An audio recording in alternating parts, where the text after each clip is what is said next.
Michael J. Fox hid something for 7 years. Although he won honors and made people laugh, his body was fighting an invisible war. In 2025, cameras recorded him at the U.S. accessible by wheelchair. Then he stood. What occurred next made millions cry. Tracy, his wife, shared what winter does to him now. The reason he secretly adopted his younger daughter was revealed. This goes beyond Parkinson's. The night his son was born, he hid something. Michael Andrew Fox was born June 9, 1961, in Edmonton, the fourth of 5 children in a house where mourning began at 5:30 and hospital corners were used to make mattresses. William, his father, was a Canadian Army sergeant earning $12,000 a year. His mother, Phyllis, worked as a payroll secretary for $180 a week and performed in local plays to keep creative. William disliked that. He claimed acting was pointless. However, Phyllis secretly helped Michael remember TV comedies. They ate canned beans 3 times a week while other families had hot dinners. Michael wanted more after that struggle. Rules and corners didn't interest him. Wanted out. Before age 12, the Fox family relocated 14 times. They only lived in Chilliwack for 22 months. New school, friends, and accents every several months. Michael had a trick. He studied people's speech for 48 hours following every motion and identically matched it. Want him to blend in. When they moved to Newfoundland in 1971, he was teased for his Alberta accent, so he replaced it quickly. According to his sister Kelly, Michael kept a journal with almost 200 entries about the folks he had to leave. Moving costs roughly $3,000, putting hardship on the family. But that continual upheaval taught Michael something uncommon. He may be anyone anytime. It prepared him for parts before he realized he was an actor. He was 4 feet, 2 inches tall at 10. In Burnaby, that was problematic. Junior hockey clubs expelled him for being too little for body checks. His heart broke, but he found the school's theatrical club. His teacher, Mr. McCrae, gave him a strange audition. He had to imitate a dog food commercial with fake voices. Michael practiced alone in front of a cracked mirror for months, but nobody knew. He succeeded with 3 voices. He stashed $25 from a school performance in a coffee can under his bed. He attended every practice for 2 years, despite his family's frequent moves. Acting was the only size-free zone. He put his all into it. By 15, something major happened. He appeared on CBC's Leo and Me. The audition took 6 months and included 847 students. Michael gave a real monologue about a missing puppy. He wrote the script after losing a dog during a military transfer. As the family's second highest earner, he earned $1,500 per episode. He bought a Gibson for $400. Notwithstanding his inability to play, he secluded himself in his room and practiced 4 hours a day for months. The 26-episode show earned him $39,000. Before Michael spent $800 for his sister's braces, his dad thought acting was just pretend. That changed everything. He quit Burnaby Central High School at 17 in 1978. Purchased a one-way bus ticket to L.A. Cost him $87. He had $13 for dinner. He ran out of money in Oregon and hitchhiked the rest. A truck stop bathroom was his overnight stop after 72 hours. He washed dishes for $2.65 an hour in L.A., worked 50-hour weeks, and slept on friends' couches. His dad was so mad he didn't talk for 8 months. To survive, Michael ate diner peanut butter and rolls. He had 47 auditions before earning a tiny role. Every rejection fueled his hunger. In 1979, he wanted to join the Screen Actors Guild, but Michael Fox was taken. His middle name was Andrew, but Michael A. Fox sounded forced. Having the A sound like a bothered him, especially with his Canadian accent. He was reminded of Michael J. Pollard, a favorite actor, and took the J, even though it meant nothing. One small shift defined his Hollywood career. He got an opportunity in 1980. Norman Lear and Alex Haley cast him in Palmerstown, USA, as Willie Joe Hall, a white family's older brother during the Great Depression. The drama tackles major race and class issues.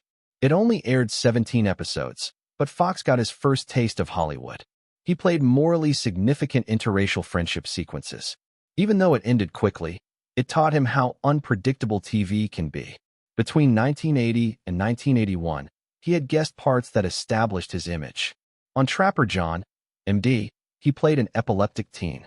A boy with a crush on an older woman was his family role. The roles were powerful, but he didn't want the title. His casting agency called him the sensitive short guy.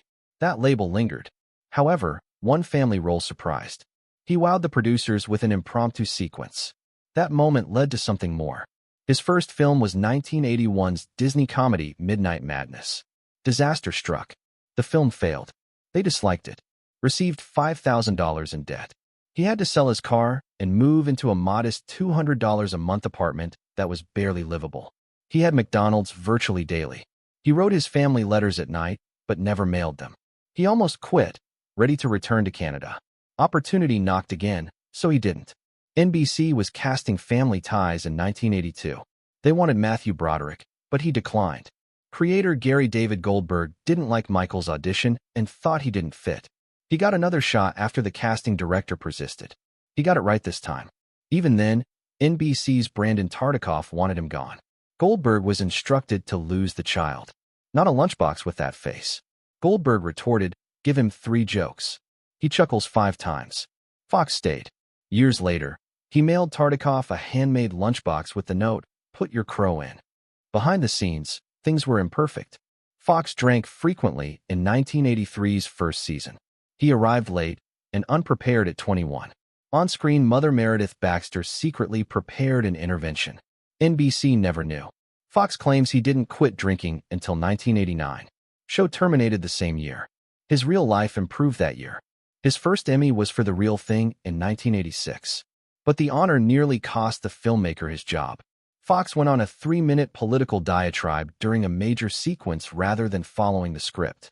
It caused timing issues and required last-minute editing. The studio raged, but the audience liked it. He won the Emmy, and the director with that ad-lib kept working. Fox did something unexpected during the 1984 Writers Guild strike. He filmed a solo program over the picket line. He earned $25,000 more. Furious writers. A few skipped the season finale celebration. Others ceased composing his dialogue. Fox stated he had to work. At that time, the show rose from 56 to 5. National rankings. He wouldn't quit.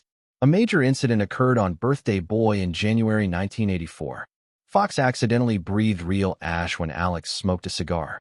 He persisted on finishing the episode after vomiting off camera for 2 hours. His performance ended at 1:30 a.m. with a standing ovation. The show peaked in 1987. Over 32.7 million weekly views. Fox argued with Justine Bateman behind the scenes. She thought he stole scenes by extending monologues. They were false rumors that she would quit. The topic was contracts. Still, tension existed. Back to the Future began filming on November 26, 1984, as Fox's movie career exploded and the show's balance shifted. Eric Stoltz was fully entrenched as Marty McFly. Their initial option, Michael J. Fox, was booked on Family Ties. The studio chose Stoltz. 5 weeks passed. Something felt wrong after filming 70% of the scenes. Jokes were failing. Director Robert Zemeckis found the tone odd. Stoltz's intensity clashed with their lightheartedness. Everything stopped. Stoltz left January 10, 1985. Fox entered without reading the script. Almost the entire picture had to be res-hot, costing $4 million. There was no choice. Release was months away. Adding Fox didn't help. His family obligations didn't change. For 3.5 months, he scarcely slept. From 10 a.m., he filmed the sitcom until 6 p.m. He was on the Back to the Future set from 6:30 p.m. to roughly 2:30 a.m. Fridays were worst. After rehearsing Family Ties at midday, he taped 2 live performances and worked on the movie until daybreak. He survived on coffee and barely slept in the van between sets. He sometimes forgot his character due to fatigue. Years later, Fox took a risk during Back to the Future Part 3's gallows sequence. He proposed removing the support box from the close-up image of him dangling to make it more realistic. For safety, he put his hand between his neck and the rope. On the 3rd try, he missed. Brain blood supply was shut off by the rope. He passed out and hung there. Once director Zemeckis discovered Fox wasn't moving, the team thought he was acting. Did they rush? Production ceased that day. When they filmed Back to the Future Part 2 in 1988 and 1989, something else began. Fox sensed his skateboarding was off. His hands shook. He initially ignored it, as did the crew. They assumed he was acting. After all, he played Elder Marty. These minor changes were early Parkinson's symptoms. Fox wouldn't be diagnosed until 1991, shooting Doc Hollywood. He then acknowledged to wearing gloves on set to cover his shaky hands. His body was silently telling a different story while seeming to mature into the future. There were additional oddities that made obvious afterward. The Doc Brown actor was about 6 feet 1 inch.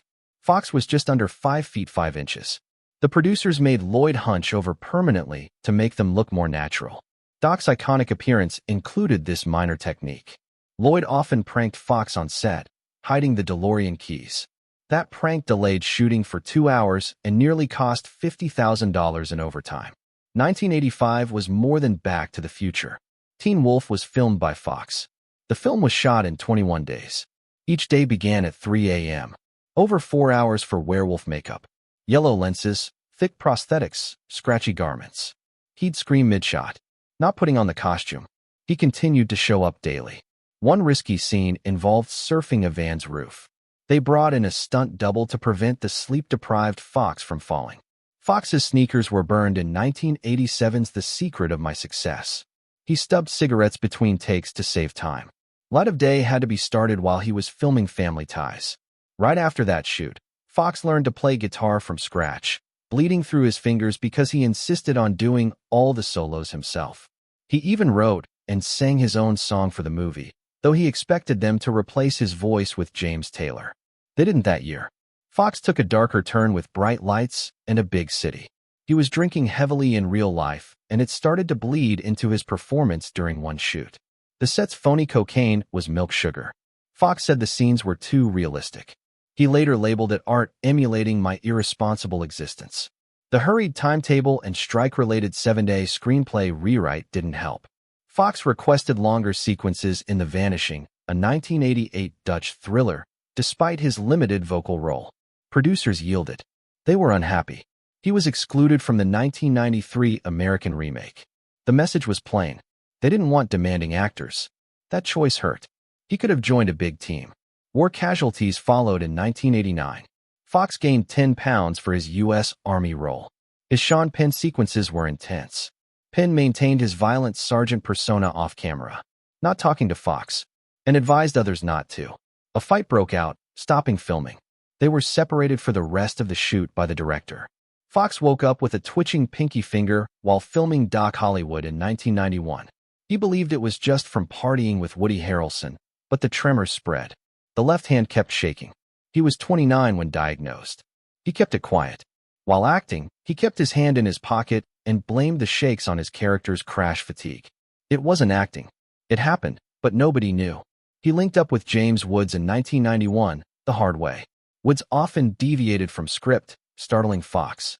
He once pulled Fox's pants down during a take. Leave it in the blooper reel. Dirty Harry stuck with Bugs Bunny, critics said.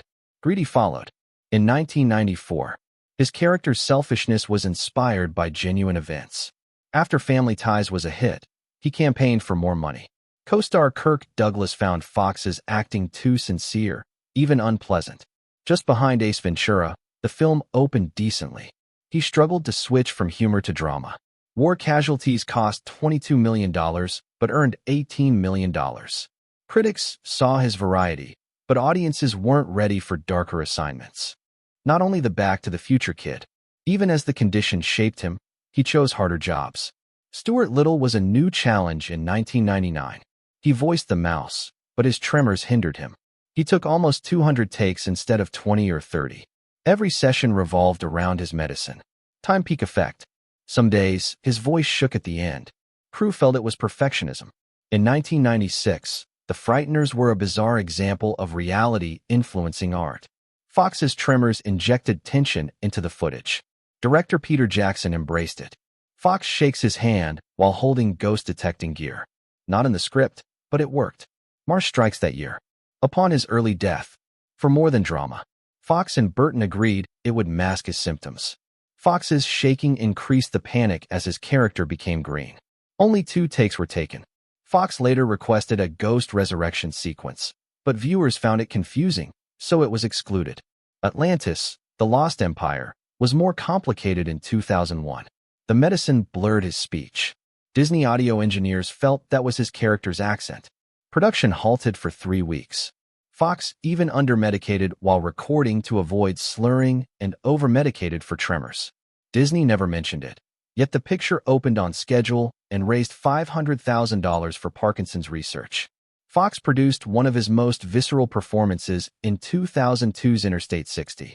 He played a yelling businessman on the phone. He changed the subject mid-scene to life's meaning, not in the script. The director realized Fox was reading from his writings about fame's emptiness and how the world had altered since his diagnosis. That 4-minute moment was the film's emotional center. Nobody realized those words were real. When Michael J. Fox joined Spin City in 1996. He appeared in good form, yet he had Parkinson's illness for 5 years. He was 29 when diagnosed in 1991. His refusal was unknown on set. Instead, he became a master at timing his medication to hide symptoms. To control drug use, energy, control, and timing were needed for every shoot. Audiences never saw how hard he struggled to seem solid. Tremors were controlled by his posture, walking speed, and movement. He was bright and amusing on film. Off-screen, he was fatigued. Still, he won 3 Golden Globes for that performance between 1996 and 2000. He fought an invisible conflict with his body. A darker story was unfolding behind the scenes. Camarillo resident Tina Marie Ledbetter grew enamored with him. She sent him approximately 6,000 letters in a year as a 26-year-old shipping clerk. That's 15 letters daily. Most were angry and threatening, typed in uppercase with exclamation marks.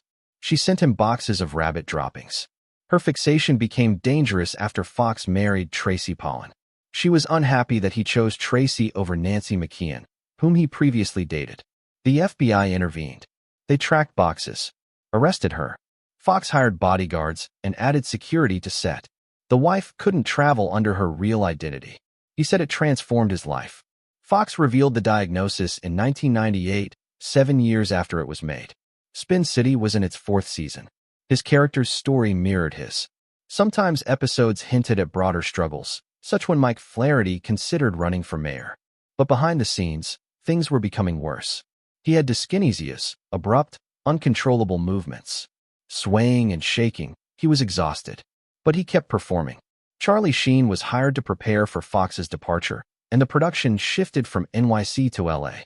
Fox later said he felt his face hardening, making it hard to convey feelings, which every performer needs. He knew he had to leave then. His last program aired May 2000. The title was Part 2, the show's 100th episode. Fox was sacked over a political scandal. The fact that Fox drafted most of the goodbye speech made it stronger. He never mentioned Parkinson's, but it was implied. Live audience cried. The cast wept. The home viewers wept.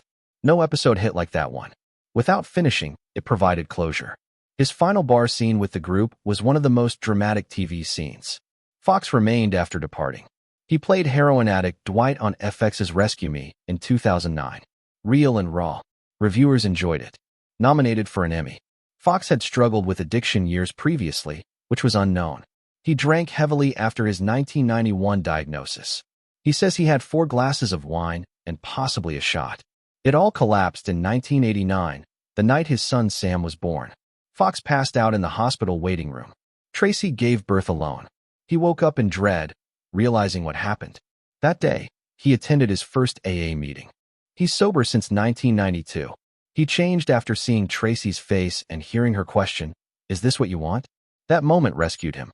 His romance with Tracy began on Family Ties in 1985, but they only met in 1987 when filming Bright Lights, Big City.